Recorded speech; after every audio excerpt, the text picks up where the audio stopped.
na ta nga mo retire na tay certain amount giset para sa retirement? Wala pa. Oh, it's okay. And then nag-support pa ta sa mga anak no kasagaran. So mao ni ang pito nga mga dapat nato nga kinahanglan nato as we go towards retirement. So of course, sa reality, kuan jud na siya kanang medyo struggle gini siya nga makakuha ta ani nga mga funds nga for retirement. So kani mao kita man ni karon na ato sa stage sige kuan sige trabaho ang nakakuan lang ang pangutanan lang is sa ato ang kita sa sige trabaho nakakuha ba ka tag nakakurot ba ta gamay para sa ato ang retirement. Basta ang uban na pa jud ta sa bayad pa sa utang kay pang tuition, which is understandable. But what mauna siya ang purpose nga naa si insurance para dili ta ma-burden kaayo, hinay-hinay ta og invest gamay at the same time kung panahon na mo retire ta si insurance sa motabang nato.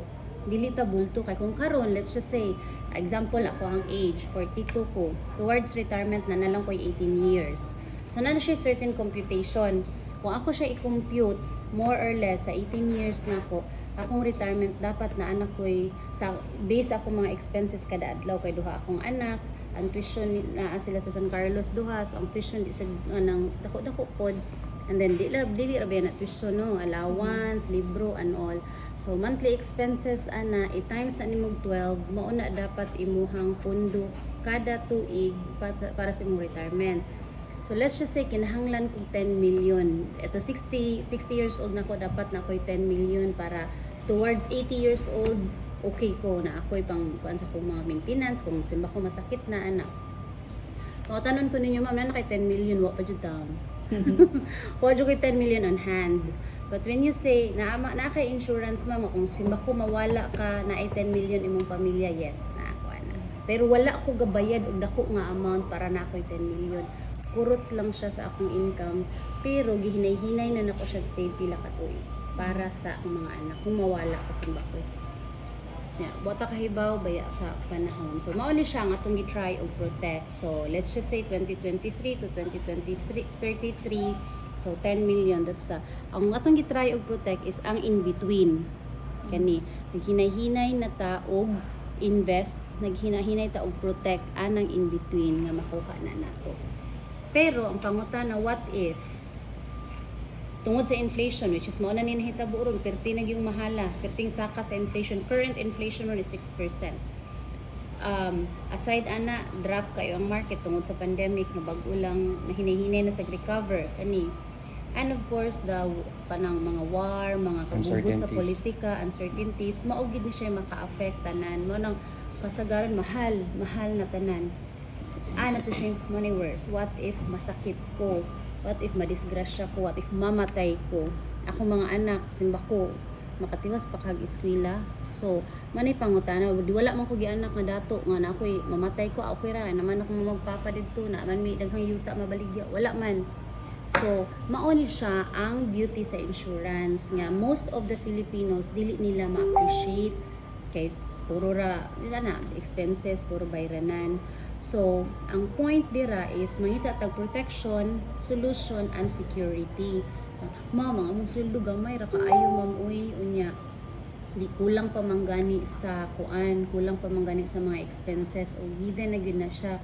Pero kung imo nang kwentahon ang ginagmay na to nga mga bisyo ba kanang Shopee, mga online shopping, mga milk tea, mga unsa pa ng mga unnecessary expenses, kung imo na siya i-compute that can be a fund nga pwede ka makabayad og monthly nimo sa imong insurance. So, mga to nakapila day na siya ma'am. Depende gud sa kaya. Kasi normally, kung gusto mo dako jud nga insurance, pwede coverage, pwede kaayo, but ang pangutana mo is sustainable ba siya? Basig 1 year tang makabayad, ag kahuman wala na. So atong point man gud is atong goal is mahuman gud nato siya para na gyud tay makuot sa panahon nga kinahanglan na. So, si AXA daghan siya og mga gipang offer. So mao ni ato ang gipang hinay-hinay karon sige tagtanom, butang ta sa atong mga asset, anani sa atong mga anak, sa atong negosyo para igabot sa atong retirement kanina sad sila mo balik og hatag nato. So, kung natay negosyo, natay passive income, mga assets or insurance, mao na sila pwede ta maka-loan sa atong insurance, magamit nato or makahuwam ana magamit nato. So again, mao ni siya ang kuan sa insurance. Now si AXA natay daghang lain-laing klase nga policy or plan. Even gani ka ng HMO cover na ba may HMO coverage ma'am? Maxicare, Intellicare, or something? Intellicare. Pila inyong coverage? 60 yata siya. Kada tuig. Okay, at least na kayong uban kumpanya wala.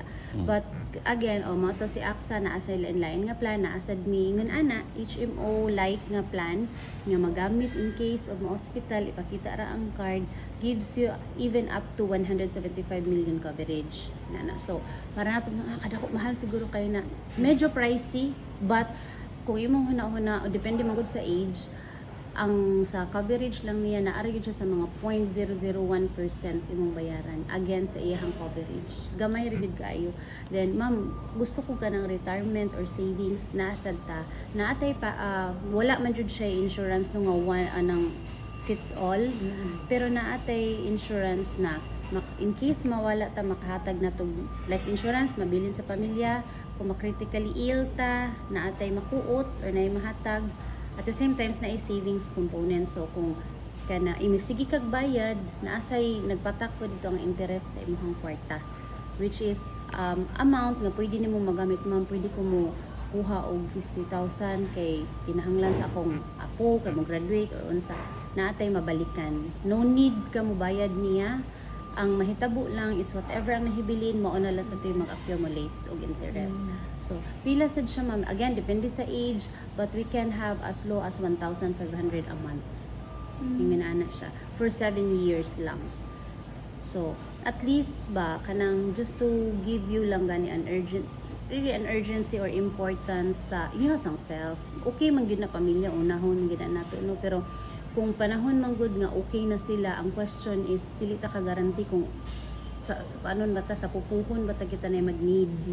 So at least sa atong pagpanrabaho natay gamay nga giset sad para sa atong self. Yung panahon nga natay kinahanglan dili gid 100% magsalig kag laing tawo, natay makuot-kuot na atoa.